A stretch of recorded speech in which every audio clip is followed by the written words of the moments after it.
Welcome to the Water People Podcast. Today, we're in conversation with Peter Whish-Wilson, a surfing senator from the great wild Australian state of Tasmania. Being completely honest, I am actually very clueless when it comes to politics, Australian politics, and I'm pretty disillusioned by the whole realm of politics as well.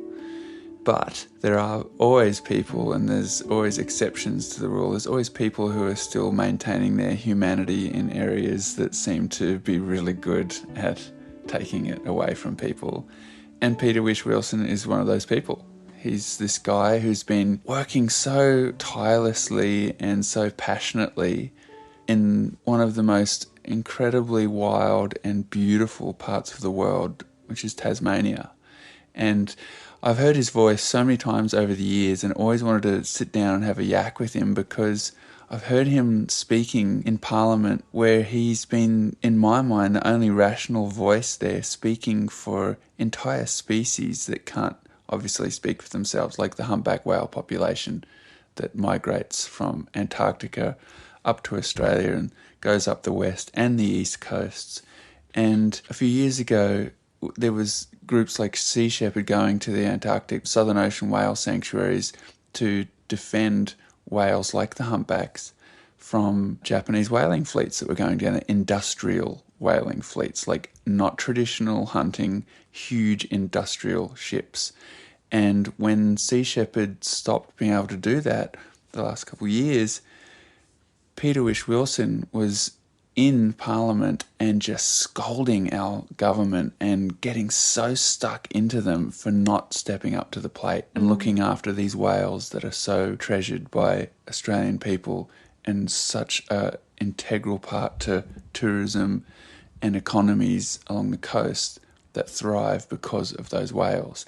So that and other things over the years where he's really stepped in as this voice for coastal people and for coastal creatures, marine life, has just always made me really curious about him and how he can stay human in that space, and if it was surfing that helped him to get to that place, and if it is still surfing that helps him maintain his humanity as a politician.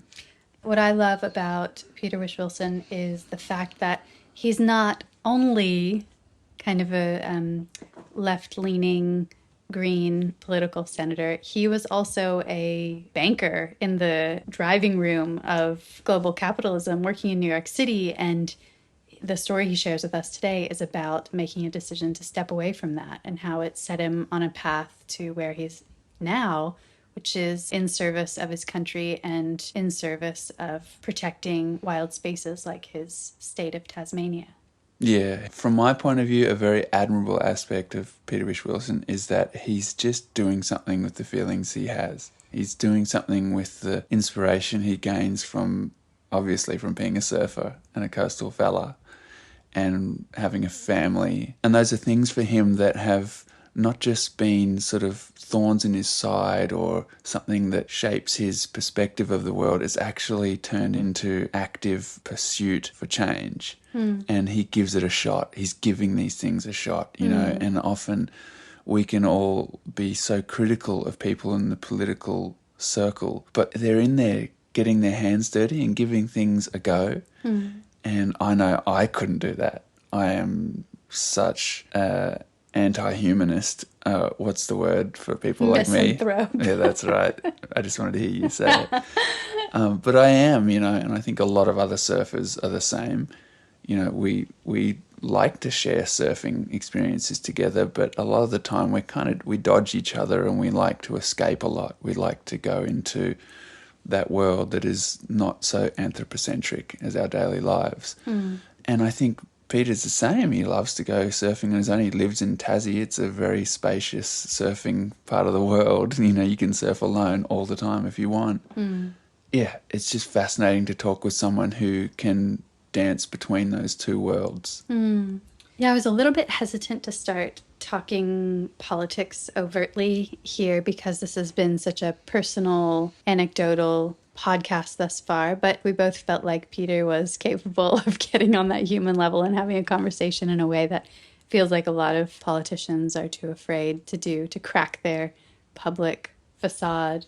But I was really interested in interviewing or having you interview Peter Wilson, not to push an agenda, but just to stress the importance of engagement and being part of the political process.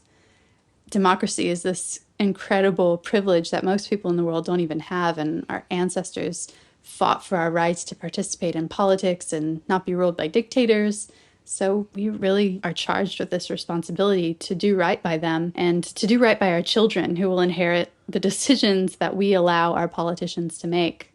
And so this is really a conversation about the power of community, the power of grassroots activism, even in remote communities, to make change and demand more from our politicians. Yeah, and especially in this moment right now. And as people living in Australia and seeing what's going on with this crazy steamrolling of community wishes and steamrolling of popular opinion in Australia with things like Adani, with things like fish farms in Tasmania hoping to expand, and with the very popular issue of Equinor, the Norwegian mining company trying to come and extract oil in the Great Australian Bight. All of that is making the participation in politics really important right now in Australia, because if we don't participate, all of a sudden we will see oil rigs off the coast, or all of a sudden we will see gas platforms off of Sydney and Newcastle, and we'll see industries bullying their way into pristine parts of this country that we all hold so dear as coastal people, and that people from all over the world celebrate and come here to celebrate and experience. And someone like Peter is in that engine room of decision making and policy change and governmental protection, and we need to just back him up, back people like that up. You know, no matter what party they belong to, if they have that sincere intention, that sincere plan to protect people and a place and other species, then we've got to back them up. Yeah, I think part of our mission here, part of the seed of this podcast that I loved, is just a reminder. Part of the conversation goes into the Fight for the Bight campaign that sort of echoed around the world to stop the Equinor mining company from exploring in the Great Australian Bight. And we saw that together when we gather, when we make the time to show up and have conversations as a community and decide what we'll accept in our communities and along our home beaches and what we will not. When we do that together, when we gather as a community, we can have real, lasting, tangible change. And the Fight for the Bight campaign was a really, I think, empowering example of how we can do that, not only as surfers, but if we gather as ocean people with sailors, with divers, we actually represent a considerable constituency that can affect, the political process. And from my point of view, I always come back to the Bentley blockade, and the kind of joke is that the day after we managed to get surfers to go out to the Bentley blockade was the day that, basically shit hit the fan and the permits were pulled for the company Metgasco, and the riot police were going to come, but they didn't come, and the whole thing came to a head and then started to resolve itself. We were the tipping point. No, but it's just, like those sort of moments where you actually do experience a protective win of some sort are really hard to forget. You just carry them with you forevermore. And I think everyone who lives where we live, northern New South Wales and Australia, who experienced the Bentley blockade, and if you haven't heard of Bentley blockade, go online and just type those words in and you'll see the story. But basically, that was an incredible example of a diversity of people coming together, and previously kind of opposed groups of people like farmers and feral greenies who would be on other sides of the fence in another decade or on another issue. But on this one, when it came to our water quality and air quality in this area and not wanting to create a gas industry in this beautiful area, we were all solid on that and all in agreement, and it was tipped into action. And at the end of the day, there were political levers that were pulled and permits were pulled, and those things happened from that diversity really, really taking shape, that there was a blockade, a grassroots movement. There were physical barriers being created, but there were also bureaucratic wheels turning. There were also governmental angles being pursued and conversations happening. And that was a huge success because of that diversity. So that's why, I personally, I think I'd probably throw up if I went into some kind of parliamentary space. I would feel so sick and just over it. I would be hopeless in that space. I don't understand that world, but I know we need it, and I know it exists for a great reason. And that's why it's great to talk to someone like Peter, who can humanize that space that so often I hear myself demonizing and hear other surfers just going, ugh, politics, let's not even talk about it. So that's a good reason to talk about it and move into it, because it is a bit of a sticky space. Yeah.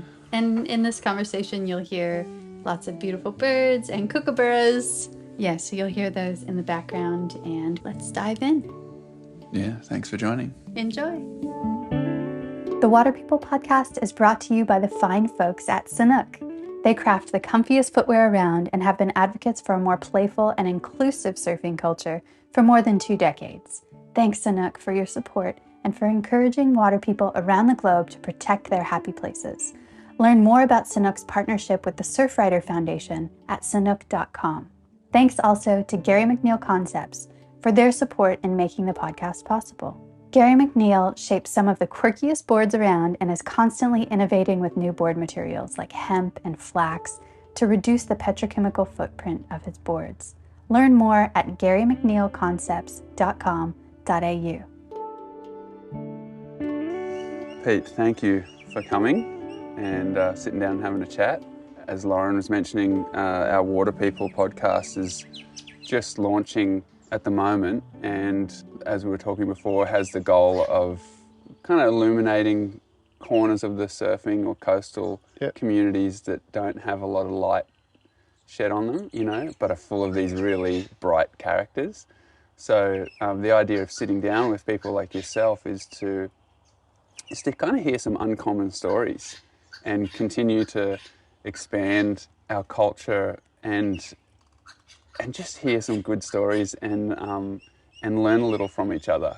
It seems like the podcasting right now is a bit of a modern version of sitting around the campfire, and passing things on. So that was our idea with this, is that we have this global surfing organism where we have mates all over the world. We have this ability to talk story here in the east coast of Australia, but we know as soon as we put this thing on the net, there's people listening in the UK and in Norway and South America and Japan and pretty much everywhere that there's a bit of coast. So thanks for just coming and being a part of it. The one thing we do with everyone, and I've kind of thrown you under the bus here, I don't know if Lauren mentioned this question or not, but we ask people for a story where you may have had a moment in or around the ocean where after that moment you're never quite the same. What's unusual about me is I'm a passionate surfer and have been since I can remember, but I'm also in this really weird planet called politics that, there's been a couple of surfers that have ventured into that, and I thought about what was a turning point for me, or a defining moment, and it's a really good question, and I haven't actually thought about something like this before. Probably the first time in my adult life when I was actually really honest with myself, when I actually stood up for myself and decided to change my life and march to the sound of my own drum, not just go with the flow. And I was working in New York. I was staring out of the window of the old World Trade Center, the North Tower of the World Trade Center. And my company that I was working for had been bought by a big aggressive firm called Merrill Lynch. They were sending me home, which I was actually quite happy about. I decided it wasn't really for me, and they just the second last day they sprung this big job offer on me to stay. And I remember the boss said, "I'm going to leave you in here for 5 minutes to think about it, and I'll be back. So you have some time to yourself." And I remember I was just pretty shocked. I didn't know what I was going to do. And I remember looking out the window of the World Trade Center and the Staten Island ferry going past looking across at the Statue of Liberty, and I just thought, nah, look, I hated my life. I was really miserable being a banker in, the engine room of kind of global capitalism. It just wasn't for me, and I knew this is kind of the pinnacle if I wanted a career there. And I said, no, I just want to go home. I want to change my life. And he came back in and was quite shocked at my decision. And from then on in, my life changed. I was in control of where I wanted to go, and that honesty empowered me to do different things with my life. And the odd thing, the irony of it, and it's a sad irony, looking back, that was very close to where the plane flew into the World Trade Center. And the company I was working for, Merrill Lynch, they were aggressive, greedy bunch of bastards, and they all got destroyed during the global financial crisis. If anything, they helped create it. So I look back at that decision now, and it kind of set me on a path. I didn't know where I was going, but I knew that I was in control, and I'd made a decision that made me feel good about myself. The Iraq War, 9/11 obviously was a huge issue for me. The Iraq War was a turning point. That was when I decided the very first time in my life as an adult that I marched in a protest. I turned up to work one day at the Manly Ferry, which I caught every morning. I lived in Manly. I'd surf, Winky Pop or Ferry Bower most mornings before work. And I saw these blokes who'd written "No War" on the Opera House. And that was it for me. I made a decision that day that I was getting out and I was going to go to Tassie and I was going to live a different life. My parents were down there on a farm. I planted my vines, enrolled in uni, had a kid, two kids at that stage, two babies, and that was the turning point for me, mate. And it all started in that one moment when I decided to be honest to myself. And if I hadn't been a surfer, I don't think I would have made that decision. I'd had a few waves when I lived in New York for nearly 2 years. I went down to Puerto Escondido on a holiday. We got waves around JFK Airport, but it was Long Beach mate. I really missed the ocean. I missed that kind of life. Whenever I reflect on this weird journey that I've been on in my life, surfing's just been central to the whole lot. Especially Tassie, where I moved. I wasn't convinced that it was a good thing for me to do. I was living in Sydney, as I said at the time, and went down to see my folks, and they had a bloke from nearby who told me about a point break that on the north coast of Tassie. It was world class, and I kind of hadn't heard much about it, and it's only 45 minutes from our farm, and that was the absolute clincher for me. I said, right, if there's a half decent wave, because north coast Tassie's not seen necessarily for being that great. And funny enough, that I surfed that wave that first year I lived on the farm bringing up my kids. Did my first vintage on my own. I surfed that wave every week, or sometimes 3 or 4 times a week during winter. And that was where one of the world's biggest pulp mills was going to dump 30 billion litres of industrial waste right near that spot. So when I kind of connect the dots now, it's that was when I really got active in the environment movement. When I started, I joined the Greens and started getting political. It all came from being a surfer. And it's fantastic because it's not like you were in the water and you had this epiphany. No. It was the lack of that. I was looking at the water. I was looking at the Yeah. the Statue of Liberty and the ferry and this busy life. Like New York's got an energy about it. And you were envisioning the clear, beautiful waters of Australia and East Coast Australia or East Coast Tassie, or, and what a contrast. Well, and look, I don't know if you've been to New York, Dave, but it's a pretty exciting place. Yeah. And I had a good job and a really good job offer, and it was just something I just couldn't deal with it, mate. Things were going well, but I was so desperately unhappy, and I've absolutely no doubt I was just literally a fish out of water. Yep.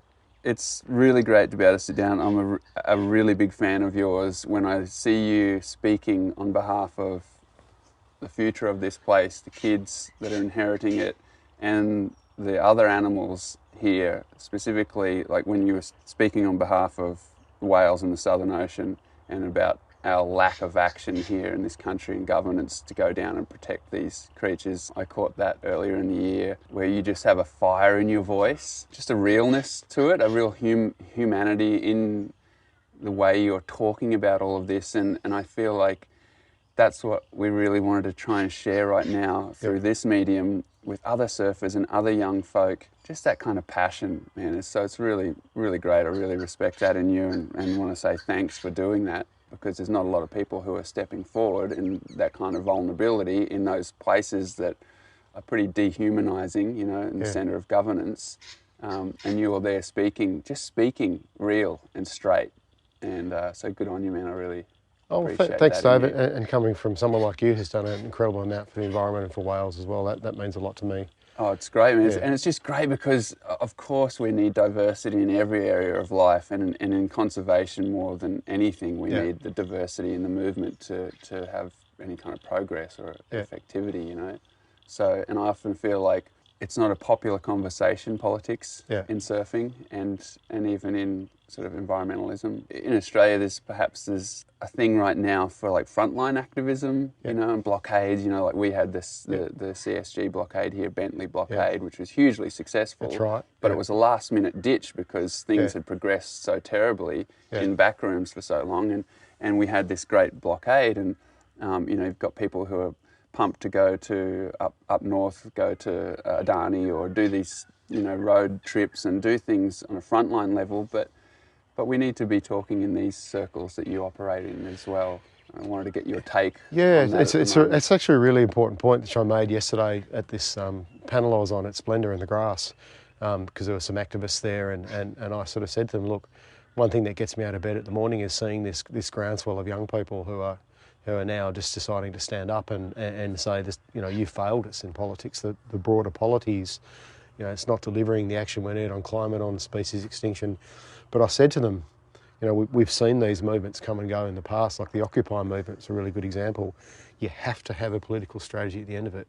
So it's great that there's this organic grassroots groundswell of resistance and civil disobedience and peaceful protest, because that's kind of, history shows you need that. But it has to have a political strategy, otherwise it kind of just peters out. I'm kind of 40 years down the track of a political movement. The world's first Green Party started in Tasmania. I always remind the Germans of that now, because they're the biggest political party in Europe. They've got the balance of power in the European Parliament, but I reminded them that started in Tassie. And it started because a movement of people had realised that they needed to go into Parliament. Like, they needed people there because they'd protested, they'd written letters, they'd done everything they could, and they'd lost Lake Pedder, and they knew they were about to lose the Franklin and see this wild area. This, you know, there was no World Heritage declarations back then, and the tales of people realising they had to form a political party but not really wanting to. You know, it's a lot of stress, a lot of hard work, drawing names out of hats for the first political candidates because no one wanted to put their hand up. So they felt the democratic way was everyone had to put their name in a hat. And it started there. Like, it was not something people wanted to do because they wanted power and they wanted money and they wanted influence. They did it because they realised they had to do it. And that imperative, if anything, has got stronger in this day and age that we live in now. And look, you know, it's a privilege to be able to do it. And I'm still very optimistic, as difficult as things are, as we are seeing a lot of young people coming through, and they're tending to vote for. I won't be overtly political in this podcast, Dave, but you know, they are voting and pledging their votes for someone who's going to take action on whether it's species extinction or whether it's actual, you know, reducing emissions or getting dirty money out of politics. You know, the kind of influences we see that corrupt our democracy and lead to mines being approved, you know, minutes before an election's being called. The kind of stuff that goes on in Parliament that especially young people are just totally over. With that all that in mind, what's your general take on the atmosphere of conservatism and, you know, that Trumpian kind of popularity taking hold in all kinds of areas of the world and here in Australia as well right now? How do you view that dynamic of seeing things like Extinction Rebellion, the Greta Thunbergs of the world popping up and these amazing movements happening, but also this conservatism that's going on and the polarity of that? Yeah. What's your take on all of that right now? Well, look, there's a lot of reasons for this rise of conservative politics and the kind of dangerous world we're going into. And part of it's the decline of the fourth estate. You know, the media over the years have become quite biased in their agendas, and they've lost a lot of good people. They've had cost cuts, so they can't kind of do their job to hold, you know, truth to power. So other people are doing it for them. You know, we're seeing, you know, when a 15, 16-year-old schoolgirl can lead a global movement, that's something to be celebrated. Like, that's truly inspirational stuff. And I think what has happened in the last, especially the last 5 years, that gives me hope, is whether it's Extinction Rebellion or School Climate Strike or other groups who are standing up, people are noticing changes in the planet around them. I mean, what we've seen in Australia in the last three to 4 years is extraordinary. I mean, I stood on the beach in 2016 doing my little protest the day that Cape Grim, which is one of the two weather stations globally that measures carbon dioxide pollution, when it passed 400 parts per million, I went down to West Coast Tassie and stood there and did my own little protest. But if you told me that 3 years ago we would see the changes that we've seen in the last 3 years, the loss of half of the barrier reefs, corals, every temperature record in this country broken, fires in World Heritage areas in Tassie that haven't seen fire for thousands of years. Even as a Green senator and someone who thinks about these things deeply, I wouldn't have believed you, Dave. I did not think things would tip this quickly, and they are. And Greta Thunberg, she said, look, what got me inspired to do this was I'd seen, what the fires in the Northern Hemisphere and the changes in the world around me. And I think people are joining those dots and they're quite fearful. They're starting to get fearful. They're seeing the cost of climate and it is slowly starting to sink in them that it's going to impact them. So unfortunately, that self-interest is important in terms of getting where you need to go. But it makes me optimistic because I think people are starting to get the seriousness of the situation we're in. And I'm hopeful we can get, it'll be easy for us to get our messages across that we need to take action. And when you go to a polling booth, you need to pledge your vote to someone who's actually going to do something about it. And with all the bullshit that we see in the Trump world, the kind of post-truth world we live in, politicians creating their own realities, the reality of what's going on around people, I think will filter through and change things. I genuinely believe that. I have to be optimistic, otherwise I'd, kind of get sucked into a massive black hole of negativity and never come out of it if I wasn't. But I do see reasons to be optimistic. Isn't that interesting? It's like there's a conceptual world for some folk, and then there's this world here that is jumping out at us and showing us these changes so rapidly. And it's the proximity thing, isn't it, really? It's like it's bringing these big issues into your local river system, your local bush, your local food chain, whatever it is in your local area that has changed dramatically recently. You can't trump that. Pardon the pun. I can't stand using that word, but it just no, keeps but actually coming out. it's a very good play on a pun at the moment. You just can't. You can't cut through that direct experience. And now that direct experience of such radical change or radical imbalance is becoming really widespread. And a lot of people, like you said, here in Australia, you live at the top or the bottom of the country, and everything in between, you've experienced one of these stories in recent years. That's right, Dave. Look, you come down to Tassie a lot. You're a great ambassador for my state, and I thank you for that. And you look at what's happened in the waters of Tassie, and oddly enough, because we're a cool, temperate climate, we're seeing it's globally recognised as a place where the oceans are changing the most. So we've lost our giant kelp forests in the last the last 3 years. At a crazy number, like 97%. Yeah, and they were an ecosystem that stretched from the north, right the north of Tassie to the south, like in its own way as significant to biodiversity as the Great Barrier Reef is to northern Australia. All our aquaculture industries, have, as you know, have got their own problems, but they've all been devastated, including the oyster farms with new viruses. We've seen the abalone industry for the first time ever not voluntarily not even catch their quota this year because the oceans are so fucked up. There's so much change. A third of our reefs are expected to be gone next year off Tassie because of invasive urchins that have come down with warming waters. Well, it's a crisis. It is absolutely a meltdown. And it still isn't sinking into people, but going and talking to those old fishermen, apparently at the meeting of the abalone divers, the older fishermen pulled aside the younger guys and said, we've got to fallow this. We can't. We've got to give this a rest. And they convinced them to vote for that. And that's really unusual. But they remember the giant kelp forests. They remember what a healthy ecosystem looked like. And they're like, this is your future, guys. Yeah. You've actually got to do something about it. Politicians won't. The decision makers are too weak. They're too spineless. They're too gutless. So, it's good to see communities actually taking matters into their own hands. Isn't it radical, though, that it has to get to these levels for that to happen? Yeah. And I often think about something that helps me deal with that kind of experience or these stories is thinking of it in terms of our own health and our own bodies. Like when we're crook, it takes us to get pretty crook before we'll go to a doctor, get a diagnosis, and then a course of action to try and take care of it and change your habits, eating habits, lifestyle habits, whatever. But that often we don't look after ourselves until the shit hits the fan. Right, and that's very sensitive to me at the moment, because at the end of last year I ended up coming down with shingles, which is, Stress. It seems that it was, like I kind of didn't see myself as being stressed, and I thought everything was fine, but my body was just clearly saying, hey mate, But being over to Japan, I went to lobby the Japanese Parliament against Southern Ocean whaling, and had a pretty stressful trip, and there's just shit going on, and there always is, but it was just my body's way of saying, hey mate, take a break. Yeah. It's hard to do, but Yeah.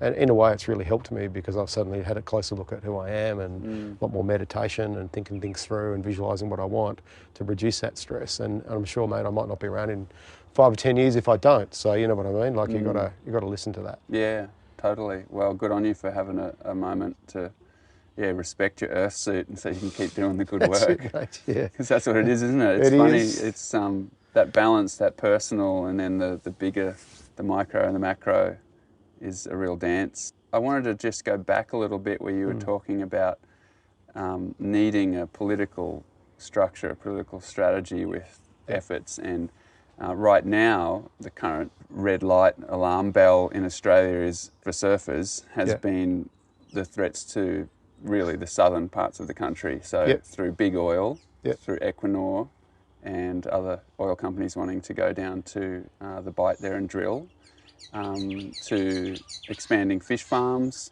and aquaculture industries, to also 3D seismic testing for more oil and gas exploration, more of those opening up.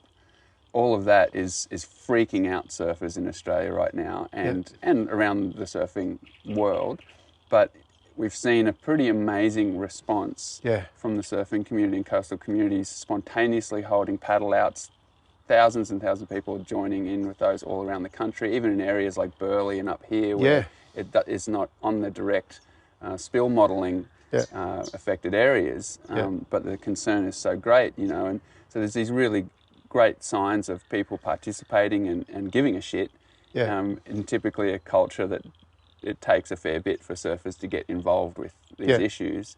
Right, so we have these great movements happening, we have these great demonstrations, and we have petitions and letter writing going on, and there's people talking directly to NOPSEMA, a regulatory body for explorations, permits and everything. And I see that you have a bill, you have a political strategy, something there, a target for all of this to be steered towards. I just wanted you to explain that, if you can, right now. Yeah, sure. So, look, can I just say quickly that I think it's one of the biggest and most successful campaigns I've seen so far in terms of motivating people, especially surfers. And it's extraordinary the fact we've had a couple of thousand people paddle out at Burleigh Heads on an issue that's, it is Southern Ocean based in terms of the risks that drilling and future development's going to pose to, one of the world's last pristine stretches of water. But it's also a bigger issue in the sense that we're at a tipping point in our climate. And now is the time in history to be saying, we just don't need this shit anyway. We just don't need to be going and developing new oil and gas fields. We need to be doing everything we can to transition to a new future. And that's actually one of the points of optimism in this debate I see, is that if I had been campaigning in Parliament on just getting rid of oil and gas drilling 5 or 10 years ago, it would have been a lot harder, because you get these people go, oh mate, how do you get to the surf? You drive your car and hasn't it got petrol in it? And what's your wetsuit made out of? And mate, the argument is now, look, I use petrol, but we know that everyone can have an electric car in 5 or 10 years. It's all there if we just had the leadership to transition. And now people are noticing as we're saying, the changes in the climate, and they're starting to think, well, I can do this. So what we're doing is we're putting up a private members bill, which is legislation that we can introduce as a minor party. Any MP can introduce a bill to Parliament. It's how we got same-sex marriage or equal marriage up in Australia. It's how I eventually got a Royal Commission into the Australian Bank. So I was the one who put up the private members bill, which took 2 years to get Labor to support it. And then eventually we put, capitalism on trial in this country. And who knows what will come from that. And so I had to give that a little plug, because I spent bloody 5 years working on that as an off thing from being away from oceans. But because I was an ex-banker, mate, that's important to me. I wanted to kind of do something in that field. But the bill will be hopefully introduced next week when Parliament resumes. At the moment, it's a bill to ban oil and gas drilling in the Great Australian Bight. And what it will do is we'll have to debate it in the Senate. So every political party is going to have to get up and disclose their position on this issue and explain why they do and don't. Yeah, fantastic. Don't support it. We won't bring it on for a vote straight away. We can stretch it out over a period of time. I would personally like to go a step further and ban all oil and gas drilling and seismic testing in this country. Like no more. And some people out there listening to this might think that's a bit of a highly ambitious thing to do, but the Greens managed to do that in New Zealand. When we formed government with Jacinta Ardern, with Labor in New Zealand, one of the agreements was if she wanted us to guarantee her parliament was that she banned all future oil and gas drilling, and it worked. She did. So we can do it here in Australia. There's ways, and at a minimum, we can have a great public debate in our parliament, in the People's Parliament, where it should be happening. And I hope that all those thousands of surfers and people who care about the ocean who have stood up, stay tuned on that. There's other things we're going to be doing as well. So if we do stay tuned, how can you then continue to really participate or back that? Is there a way we can do that? Absolutely. I mean, look, as Frank Underwood said in House of Cards, the only real constituent that politicians listen to is self-interest. And when they know there's votes in anything, they will listen. And that's why I think the broader Fight for the Bight campaign did get at least a political outcome during the election to have this stuff reviewed. Can't help being a pessimist in this job sometimes and being cynical, but it was something. It was extraordinary, actually, that this campaign during a political election had both Labor and Liberal promising to do some kind of review on it. They clearly were worried about the political ramifications because some of your listeners may not be aware, but governments in this country swing on just a handful of seats. It's a big problem. Even if you win the popular vote in this country, doesn't mean you're going to win government. And when you get campaigns in marginal seats, even if it's like Damien Cole running as an independent here, just channeling that energy, his 5% of the vote could dictate who forms government in this country, and it very nearly was the case. Very nearly was the case. So there is definitely a political strategy here in the next 3 years. I think we can continue to build on the community campaign, and they can be a lot more focused in Parliament. I'd like to get you and other prominent surfers to come to Canberra and meet with the Prime Minister and look. I believe that there's enough brains trust in all political parties behind the scenes to kind of get a position on this. It's great hearing what you're saying about this, about marginal seats and the power in these locations to swing broader situations. And as we've been doing the Fight for the Bight campaign down in South Oz and Vico, mostly the last couple of years, and when I say we, I mean like myself and the crew at Patagonia going to these small isolated communities like Streaky Bay or Port Lincoln and Ceduna and all those kind of places, Elliston, that are really at the ground zero point for the big oil threat. You realise there that there are these tight little communities, and it might just be one or two people, and often it is, who are leading the local campaigns. Yeah. And just with a little push, a little bit of support of them feeling part of a bigger movement, and not just an isolated little minority, that there's another gear that can be reached in their motivations. And then the work of surveying that community and taking that to the local council and getting it on paper is this really empowering process for everyone, but also it can lead to an endpoint of effectivity. It can. And that's really encouraging when you have those experiences, because that's like a direct experience of politics working, or governance working for these people in places who are generally going, you know what, fuck that world, I'm going surfing, I'm going fishing, I'm just not going to pay attention to that because what power do I have? And so being there among those sort of communities and seeing through this specific threat of oil in these pristine places has been really great to see that sort of light switch on for people, and myself included. I get really disillusioned with that world often. And it takes these sort of reminders and refreshing experiences to continue participating and feeling like, this is a course of action that is really valuable. and it's spontaneous and it's organic and it's real and the fact that you're getting surfers from all around the country paddling out on this issue means that if they will vote on this issue in the future and they'll write to their local MPs, they'll phone into radio talkback shows, they'll write into newspapers and they'll continue to push this issue. And it's not that hard to do that kind of simple level advocacy. Even go online onto Facebook posts and kind of put their opinions down. It will continue to build and it will add up. And I've got no doubt the fact that it is a nationwide campaign will make a big difference. And look, politically speaking, Dave, that spontaneity was great to see. And the people that were running Damien's campaign down south, they're not political operators. So they're just normal people like, everyone out there. They're just wanting to take some action and do something positive about this. If we've got a few years to to hone that and all come together and build it, I'm confident that it'll be very potent. Yeah. Is that your take on like the paddle out thing? Because for me, the paddle out story is an interesting one. It goes for me back to going to Japan for me in 2006 or 7, I think it was, to work on the Taiji dolphin slaughter issue, right? And for me at that time, I kind of conceptualized the idea that in a very ritualistic ceremonial culture as Japan, something like a paddle out would be a great way to get Japanese surfers there with us and all of us together talking about in a very peaceful way, non-confrontational, and a very effective way to create a moment there to kind of lift the lid on that issue. And I hadn't really thought about paddle outs being used in that way much before. I'm sure people have done it, but it was a really effective way to then spread that issue around the world. It went really viral and popular and everything because of that sort of contrast of a peaceful thing happening around quite a violent act, a very inhumane act.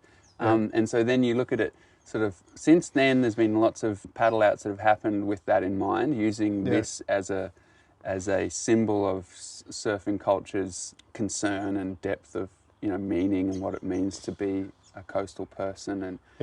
And I'm just wondering, like, do you think it is effective, or do you think it plays any kind of part in the broader story? It's critically important because, and by the way, that movie that you're involved in, The Cove, was, I think, a seminal moment in marine conservation all around the world. Like, good on you, mate. It was legendary what came from that film.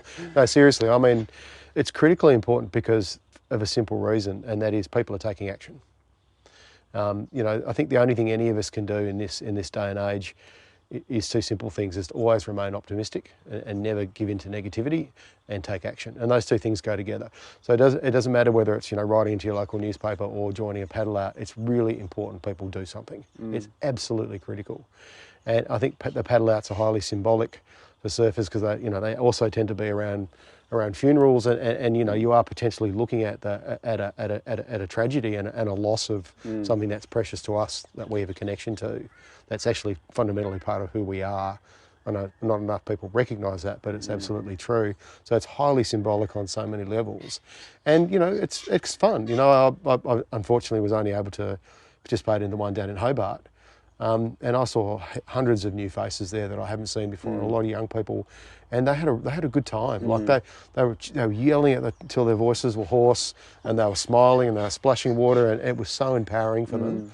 And just that simple idea of giving someone something to do, like you going up to the Cove and doing what you did. I mean, you go mad. You go, if you care about your country and your community and your future, if you don't do something, you'll go mad. So it's really important that we continue to do activities to give people things to do. It's fundamental to the whole movement. Yeah, and the sort of atmosphere that you're just describing, like having a pretty good time at those paddle outs and those events, I think is an interesting area to look into. When we think about sort of the obligational sort of motivation of environmentalism and efforts over the years to motivate people and get people engaged, it seems like if we can make these things, fun or celebratory, in that we're saying yes more than we're perhaps saying no, or you're making this something that crew just want to come to because it's great, but but it's also meaningful. And there's community involved, yeah. Then, you know, there's something in that too that feels once again, Dave, it's absolutely fundamental that we're dealing with some pretty heavy shit here, and people are getting depressed and they're kind of falling by the wayside. They're burning out. They're thinking, I can't make a difference.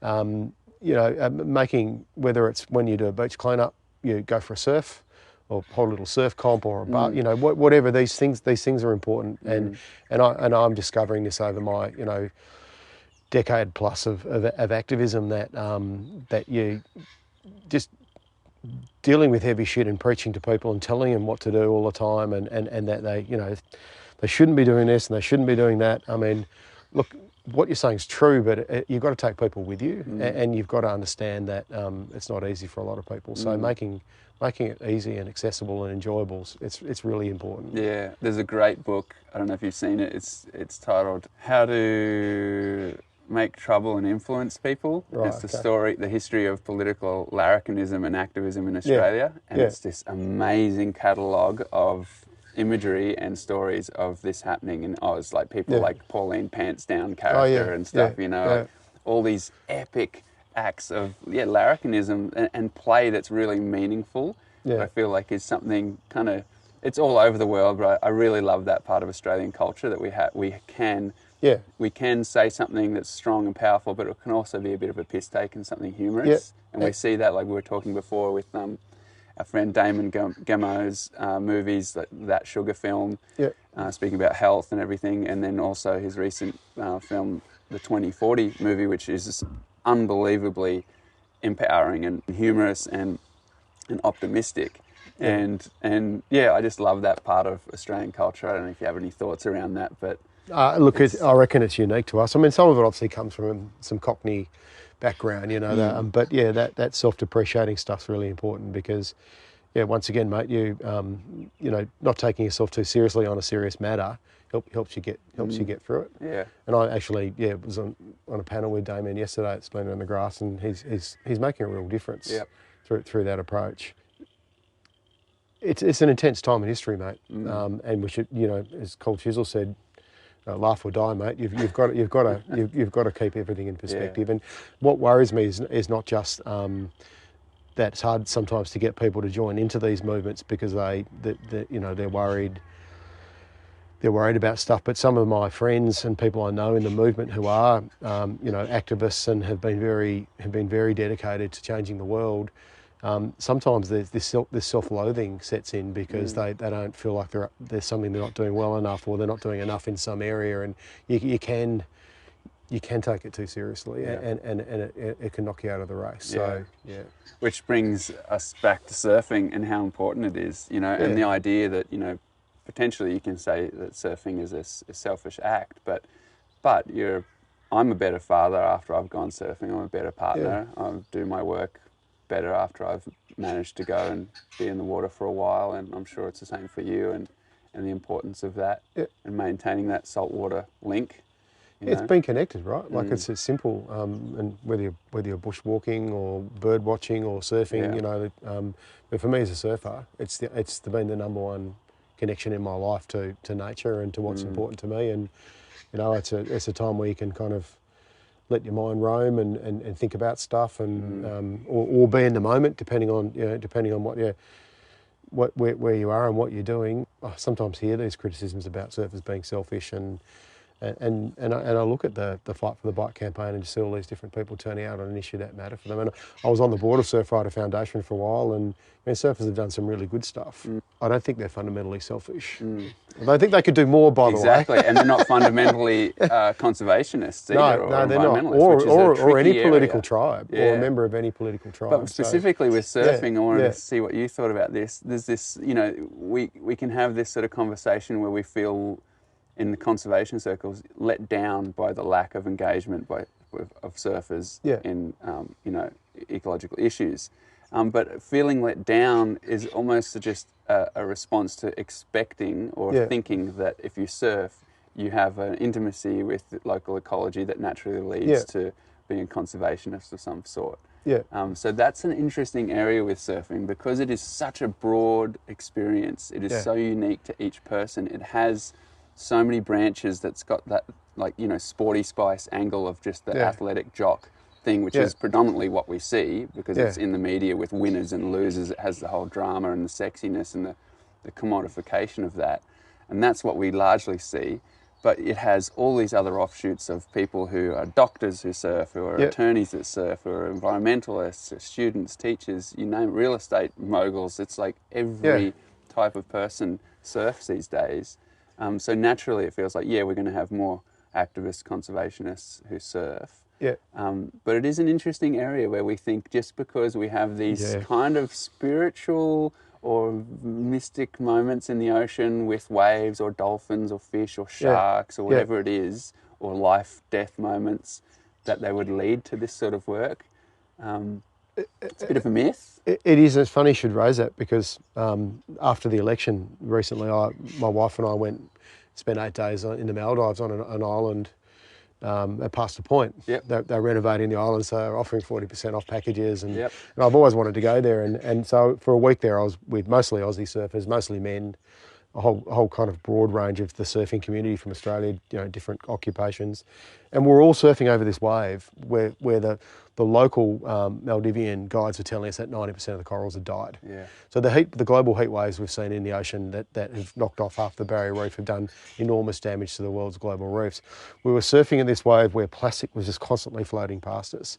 You know, we'd all snorkeled on the flat days and seen that, you know, there was a couple of reef tip sharks and a few things, but for what I was expecting, it was really disappointing. So we all had that connection, and like, they were all really good blokes. I had a chat with them and beer with them every night, played pool, and it really surprised me that most of them had heard about Fight for the Bite and seemed really sympathetic. They all knew about climate, but they all voted Liberal, as it turned out. Nearly everyone I spoke to had voted Liberal, and it really made me go away and think about that because I got on well with all of them. I really liked them all, and yet they didn't. Not only did they not vote Green or for Labor, they'd voted for a party that is full of climate deniers, that just basically, you know, is trashing the joint. And I think I know why. They were worried about their jobs and economy. There was kind of just a really, you know, that hierarchy and these a really base thing. They were concerned about change. They didn't feel like now was the right time. But yeah, I've still got a bit of thinking to do about it because they seem like that thing you pointed out, Rasta, that connection we all have is still an important thing to focus on. How do you get them to the next step? When Parliament goes to the next election, that they have that message in their mind that when they walk into a polling booth, they are going to pledge their vote for any political candidate of any party that will act on oil and gas drilling and banning it, or will act on proper emissions. And I don't think we're that far from being able to get that message in their mind, because one thing, going back to your early point about this state of the world with Trump, people are very disillusioned with politics. It's never been at a lower ebb ever in history. And they're becoming disengaged. And in a funny sort of way, that allows them to do what they did this election, where they don't really think about their vote. They're not focusing enough on the issues that they should be. But I know that if you can get to them on an issue they care about, that they will find that a powerful reason to vote. Because they kind of, some of them are saying, I didn't even want to vote, mate. And I'm like, really? With all the challenges the world's facing, you didn't even want to vote? Like, man, your vote's really powerful. But they don't realise that until you sit down and tell them. So we've all got a job in the next 3 years, and I think it's going to be an easier one than you think, to let these people know that they do matter, that in this shit environment that we're in this shit political, you know, storm that we're going through, that they can actually make a real difference. Yeah, well, it's great to hear you say that, and I know that things like this, you know, all play a part of it, you know, recordings and conversations and everything that happens online. I don't participate in that world. I can't. It just does my head in to be on social media or just on computers in general. But how I do participate is just person to person. So like with Patagonia, we make film nights and we make community events happen where we can be with people, hopefully go for a surf that day or the next day, and actually hang out in these places that we love so much and have real time with people. And I feel like that's one of those avenues that we can keep pursuing, and it'd be great to do that with you in cutting through the bullshit and getting these real human moments where you can trust each other in a way that you can't as much perhaps through online you know, conversations and whatnot. And I just feel like, through our experience the last couple of years with bite and fish farm stuff and seismic testing in Newcastle and things, that people really give a shit there's a genuine desire for courses of action Yeah. to be revealed, Yeah. and that right now it's almost like, yeah, we all know that we're in a state of imbalance with ecology. We Yeah. know that there's shit going on that's not cool, you know, Yeah. because if you fish, you notice it Yeah. with the fish species that are there or aren't there. All of a Yeah. sudden you're getting tropical stuff, subtropical stuff down in Tassie. That's right. You're losing, you know, so much money because you're not catching the fish you used to catch if you're a commercial operator. All these things are happening, and it just feels like it is an optimistic moment where it's so real for people in that way. Yeah. Especially with regards to coastal folk here in this country who do have a link with their local Yeah. ecology and have those moments. When you go back to kind of the start of just more broadly the environment movement, doesn't have to necessarily be in Australia, but or the political environment movement, it was those kind of community meetings. It was obviously way before with social media and online stuff. We're doing what you're doing is critically important to raise education and awareness, because we're finding that those, you know, Facebook and these kind of Instagram, they're good, but actually going and having conversations is now the most important thing for us to focus. So we're doing exactly the same thing. Yeah, right on. During the last election, I for the 6 weeks before the election, I took a film called Murder on the Reef Yep. that I liked because I was in it. No, not partly, but it was a really good message about how politics has failed the reef. Yep. And what you can do, like get big money out of politics and some simple things we can do. And all I did was I spent 6 weeks doing film nights. I booked town halls, churches. Right. Sometimes I have 20, 30 people, sometimes I have 200. I had a little panel of local fishermen, experts, scientists, whatever I could find. And we just had these conversations, and it was so successful. Yeah. And I felt good about just getting out and talking and getting away from all the bullshit. And we're just going to start doing that between elections now, mate. We're just going to be bringing you down, whatever we can do to actually get people to have conversations, Yeah. because that human element, that face-to-face, it's where it's at, mate. Yeah, totally. Yeah, it was classic when we were doing. We made this little movie called Nevertown a year or so ago, and the whole idea of it was to have a surf movie. It did contain conversations and themes around conservation and, you know, threats to the coast and stuff, but largely we wanted it to be a surf movie. Yeah. Or to at least appear to be a surf movie that would get crew to the local hall who typically wouldn't come to an environmental Yeah, exactly. night. Yeah. Or, you know, something like that. And it was great. It was so cool because we'd have such a neat blend of people from the local community who may not get to meet each other that often. Yeah. And you'd sit around long enough to have some good yaks and then meet the people who are working in their local area on an issue. Yeah. And just get time together. Yeah. And it's lasted. There's these cool new friendships in places that weren't there before. And that, I guess, goes back to that thing of trying to make moments celebratory or like really inviting for people to come and be engaged in these things that are typically pretty heady or heavy, you know. Yeah, and a movie's it's like it's an easier thing for people to sit and watch a documentary, even if it's a documentary or a fun film, and then have a discussion afterwards. Yeah, because they're just tools. They're just the hook. They're just the hook, you know. And often you can see movies being made, and it's like, oh, well, what the hell's that going to do? It's just a movie. You know, and there's this thing of, I'll make a short video and that's my contribution to the movement, but they're just these small parts of the larger strategy of us coming together in a world that is, dominated by ideas of separation and dividing ideas. You know, it's like, it's so interesting listening to the language of, say, an Equinor or Adani, where you have these ideas that you can do this horrible thing, this industrialization of a pristine area in a vacuum. It's not going to affect anything else around it. It's all separate, right? And that thinking that it's this real separatist idea of just divide and conquer. And it's the same within the human spheres of those cultures in that area. It's like, okay, let's get in there and cause some fractions and divide the community and separate, make sure people don't come together and talk. And if we hold a town meeting, we hold it like in Tassie. Equinor came in, they'd have 15 people in a room, a closed room at a time, even though there was like 100 or so people outside waiting to hear and all ask questions out in the open and all be together. the strategy of that company was, no, divide them all up. That's right. We have these yeah. tiny little conversations, and Yeah. we tell them what we want to tell them, and nobody hears their great questions. And then out you go, and then the next group comes in, and so there's these amazing strategies, these really militant strategies right, being yeah. used by that And world. and they're tried and tested, and sadly they work unless you can actually. I mean, I think often we and certainly in politics we don't give people the credit for.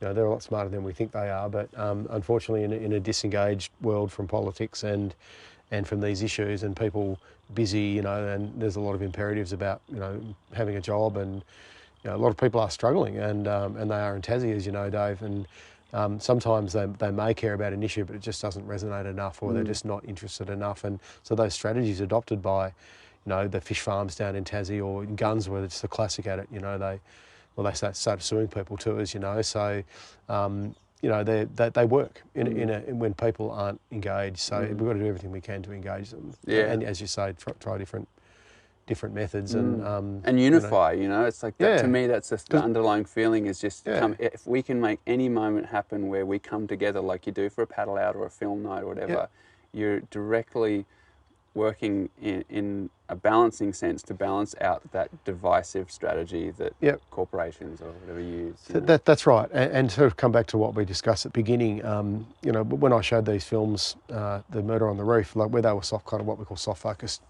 events, there was no political branding. I mean, I talk, but I'd invite other politicians to come, whatever, and then you chat to people, but it's kind of my job then at the end of those film nights to stand up and say, look, we need a political strategy. Like, if you care about this issue, you have to understand you won't get systemic change unless you do it through your parliaments, because like it or not, in a democracy, that's where laws are made, that's where changes will happen.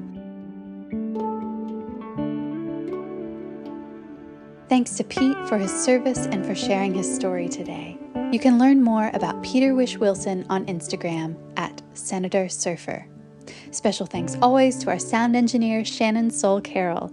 You can find his music via shannonsoulcarroll.bandcamp.com and learn more about his gigs and musical activism on Instagram at Shannon Soul Carroll. On behalf of myself, Lauren Hill, and my partner in rhyme, Dave Rastovich, thank you for making the time to listen with us. We'll be continuing the conversation on Instagram, where we're at Water People Podcast. You can find show notes and links from each episode on our website, waterpeoplepodcast.com.